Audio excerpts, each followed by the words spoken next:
दोस्तों, हम सब ने कभी न कभी भगवान भोलेनाथ की नटराज की मूर्ति जरूर देखी होगी, मगर बहुत कम लोगों ने गौर किया होगा कि भगवान भोलेनाथ की नटराज की मूर्ति में उनके पैरों के नीचे एक बौना सा राक्षस हमेशा दबा रहता है। आज के सफर में मैं आप लोगों को यही बताऊंगा कि ये राक्षस है कौन, इसकी कहानी क्या है और ये क्यों भगवान भोलेनाथ के नटराज के रूप के पैरों के नीचे दबा रहता है। दोस्तों, असल में ये जो राक्षस है, जो बौना राक्षस है, जो भगवान भोलेनाथ के नटराज के पैरों के नीचे दबा रहता है, इसका नाम है अपस्मार और इसका और एक नाम है जिसको हम लोग मुयालक कहते हैं। मिर्गी रोग के बारे में आप लोगों ने सुना होगा, कई सारे लोगों को आपने मिर्गी पढ़ते भी देखा होगा। मिर्गी रोग का प्रतिनिधि कहा जाता है, इसे मिर्गी रोग का जनक कहा जाता है। इसे बड़ा घमंड था अपनी शक्ति पर, अपस्मार को बड़ा घमंड था अपनी शक्ति पर कि वो किसी की भी चेतना को हर सकता है, किसी को भी मिर्गी का दौरा दे सकता है। इसीलिए जिनको मिर्गी के दौरे पड़ते हैं उनके लिए सबसे अचूक उपाय है नटराजासन।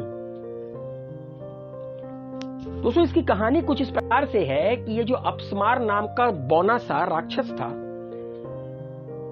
स्कंद पुराण में कहा गया है कि ये अमर था, इसे कोई नहीं मार सकता था और इसे इसी बात का घमंड था कि मैं अमर हूं, मुझे कोई मार नहीं सकता, मैं किसी की भी चेतना हर सकता हूं। और ये जब मन चाहे तब किसी न किसी की चेतना हर लेता था, उसे पीड़ित करता था, उसे भयभीत करता था, एक आम जनमानस को। एक बार क्या होता है कि एक आश्रम में कुछ ऋषि मुनि अपनी पत्नियों के साथ तप कर रहे थे। अच्छा, उन ऋषि मुनियों को अपने ऊपर बड़ा घमंड था।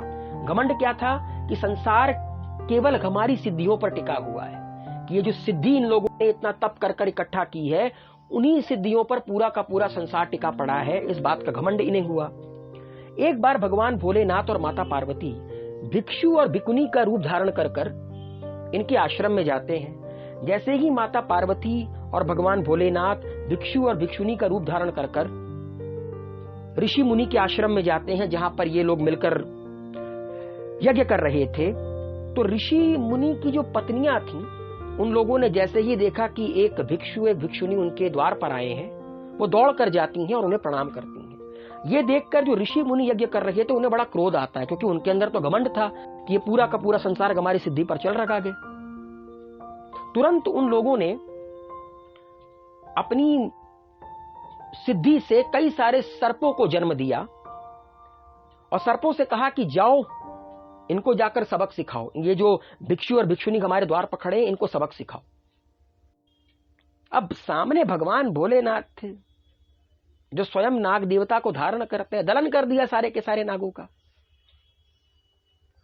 ये देखकर ऋषि मुनियों का पारा चढ़ गया, उन्हें गुस्सा आ गया।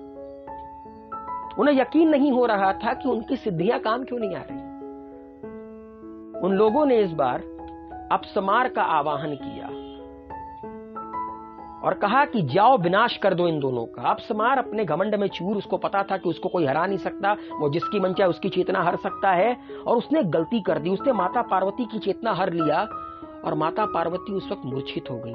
अब माता पार्वती को कुछ हुआ और भोलेनाथ कुछ करे ना, भोलेनाथ ने विकराल रूप धारण कर लिया।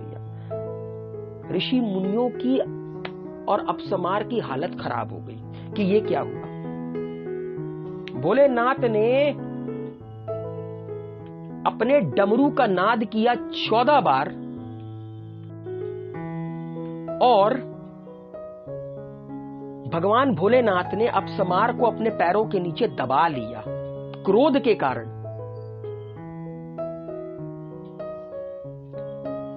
और उसके बाद भगवान भोलेनाथ अपने नटराज रूप में नृत्य करना शुरू करते हैं।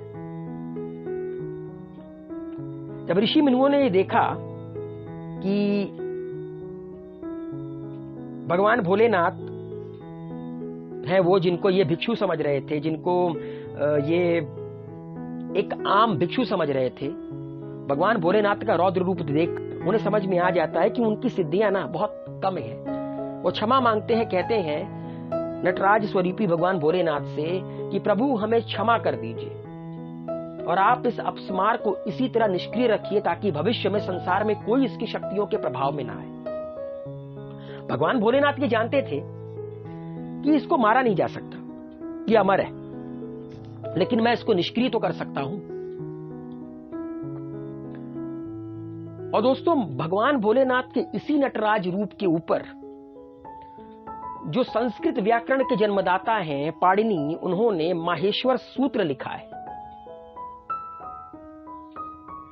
नृतावासने नटराज राजो ननाद ढक्काम नव पंचावरम उद्रक्तु कामः सनकादि सिद्धांत एति द्विमर्षे शिव सूत्र जातम। तो दोस्तों, वो जो राक्षस गए, वो राक्षस गए जिसकी वजह से लोगों की चेतना खत्म हो जाती है, लोगों को मिर्गी के दौरे आते हैं, और भगवान भोलेनाथ ने इसीलिए उसको निष्क्रिय कर रखा है। नहीं तो आप समझ सकते हैं कि जिस इंसान को, इंसान नहीं वो तो राक्षस था, जिसे इस बात का घमंड हो जाए कि मैं तो किसी की भी चेतना हर सकता हूं, वो कितना घातक साबित होगा। उम्मीद है आज की कहानी आप लोगों को पसंद आई होगी। अपना प्यार बनाए रखिए, आर्यवर्त को सब्सक्राइब कीजिए, हेल्दी रहिए, सेफ रहिए, खुश रहिए दोस्तों।